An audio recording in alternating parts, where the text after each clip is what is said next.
Shalom, salam damai sejahtera dalam kasih Tuhan. Saudara, kita berjumpa kembali dalam RHI Renungan Hari Ini. RHI Renungan Hari Ini bersama saya Pendeta Lukas Eko Sukoco dari Padepokan Diakonia Mitra Kinasih GKJ Purworejo. Saudara, saat ini kita akan belajar tentang beriman kepada Tuhan dalam kehidupan. Beriman kepada Tuhan dalam kehidupan.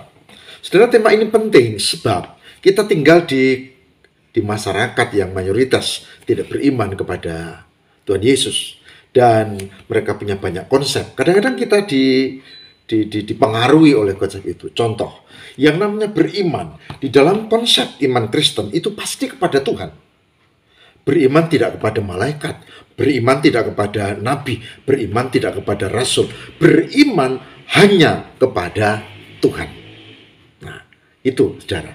Oleh sebab itu saat ini kita akan membahas tentang beriman kepada Tuhan dalam kehidupan berdasarkan Amsal 3 ayat 5 dan 6. Amsal 3 ayat 5 dan 6. Yang demikian firman Tuhan. Percayalah kepada Tuhan dengan segenap hatimu dan jangan bersandar pada pengertianmu sendiri. Akuilah Dia dalam segala lakumu, maka Ia akan meluruskan jalanmu. Saya ulang baca. Percayalah kepada Tuhan dengan segenap hatimu dan janganlah bersandar pada pengertianmu sendiri. Akuilah Dia dalam segala lakumu, maka Ia akan meluruskan jalanmu. Amsal 3 ayat 5 dan 6. Saudara, ada beberapa hal yang penting. Yang pertama, iman kepada Tuhan. Percaya kepada Tuhan dengan segenap hati.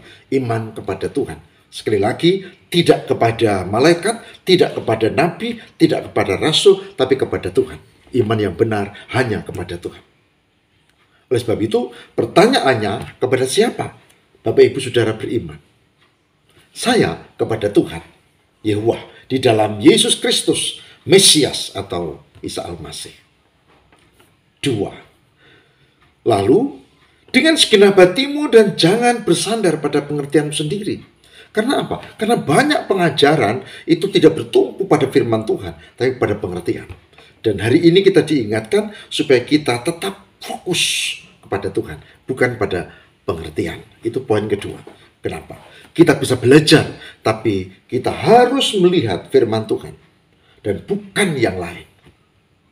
Pengertian-pengertian yang bertentangan dengan firman Tuhan. Ya.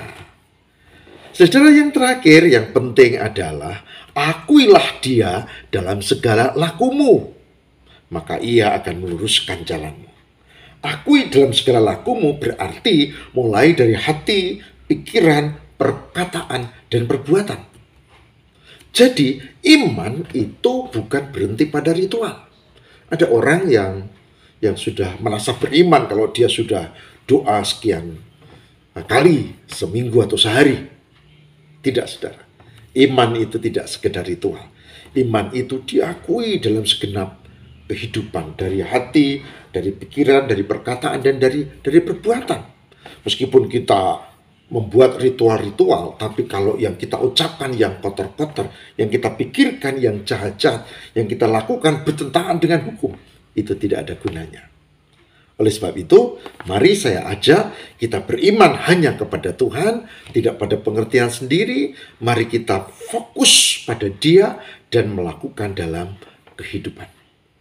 Ada orang yang tanya, Pak, demi karir, saya murtad, menjadi mualaf, meninggalkan iman Kristen.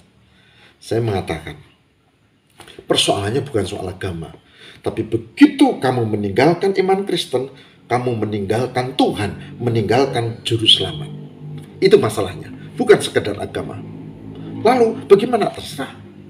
Kalau saya tidak akan menukar Tuhan, saya tidak akan menukar iman saya dengan jabatan atau dengan alasan-alasan apapun. Hari ini saya mengajak, Mari kita setia kepada Tuhan, fokus kepada Tuhan, dan mengakui Dia dalam kehidupan. Tidak terlalu mudah memang, karena sekarang kita hidup di dunia yang seperti ini. Tapi hidup adalah pilihan. Saya memilih Tuhan yang utama, bukan jabatan, bukan pekerjaan, dan lain-lain. Dan saya yakin Anda punya pilihan yang benar. Tuhan sumber kekuatan. Ayat terakhir mengatakan, Ia akan meluruskan jalanmu. Berarti Tuhan akan memberkati kita. Puji Tuhan. Amin. Mari kita berdoa. Tuhan, terima kasih untuk firman-Mu hari ini. Semoga kami mampu melakukan dan kami beriman kepada Tuhan dan tidak menjadi orang yang hanyut meninggalkan Tuhan karena alasan pasangan hidup, pekerjaan, atau jabatan. Kami mohon Tuhan berkati kami menjadi orang yang lurus hati dan beriman. Demi Kristus pengantara kami. Amin.